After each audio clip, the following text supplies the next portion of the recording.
আরে এই মিষ্টু কি হলো, কাচ্ছিস কেন? মা মা তুমি যে আমাকে মিষ্টি আর সন্দেশগুলো খেতে দিয়েছিলে না? হ্যাঁ দিয়েছিলাম তো, আরো চাই তাই কাচ্ছিস। দাঁড়া আমি ঘরের থেকে এনে দিই। আরে না, এই মিষ্টি সন্দেশগুলোই খেতে পারলাম না, তুমি আবার আমাদের ঘর থেকে এনে দিবে?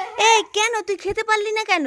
মা মা সেই মিষ্টি সন্দেশগুলো না আমি খাচ্ছিলাম। হ্যাঁ খাচ্ছিলি। তখন এমন একটা হাওয়া এসেছে, সেই হাওয়াতে মিষ্টি আর সন্দেশগুলো গাছে উঠে পড়েছে, আর নামাতে পারছি না।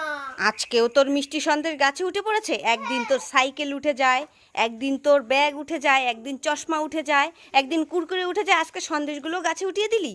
তোর কাণ্ড জ্ঞান আছে? ভালো হয়েছে, আমি নামিয়ে দেবো না। আমার দাও না প্লিজ। ঠিক আছে ঠিক আছে, কান্না করিস না। দেখা আমাকে কোথায় উঠিয়েছে, দেখ। এই দেখো, এই যে কত উঁচু। ওরে বাবা রে, তাই তো। এই এই তুই লাফাস না, পড়ে যাবি পড়ে যাবি। আমি নামিয়ে দিই। ঠিক আছে। দেখেছো কাণ্ড?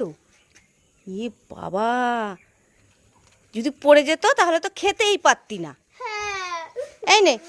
ঠিক আছে, দাও দাও দাও। আমার সোনা মা, ভালো মা, আমার মিষ্টি সন্দেশগুলো নামিয়ে দিয়েছে। ইয়ে, ইয়ে, ইয়ে। শক্ত করে ধরে রাখবি। ঠিক আছে মা, ঠিক আছে, ঠিক আছে। এই ঘরেই চলে আয় তুই। হ্যাঁ, চলো।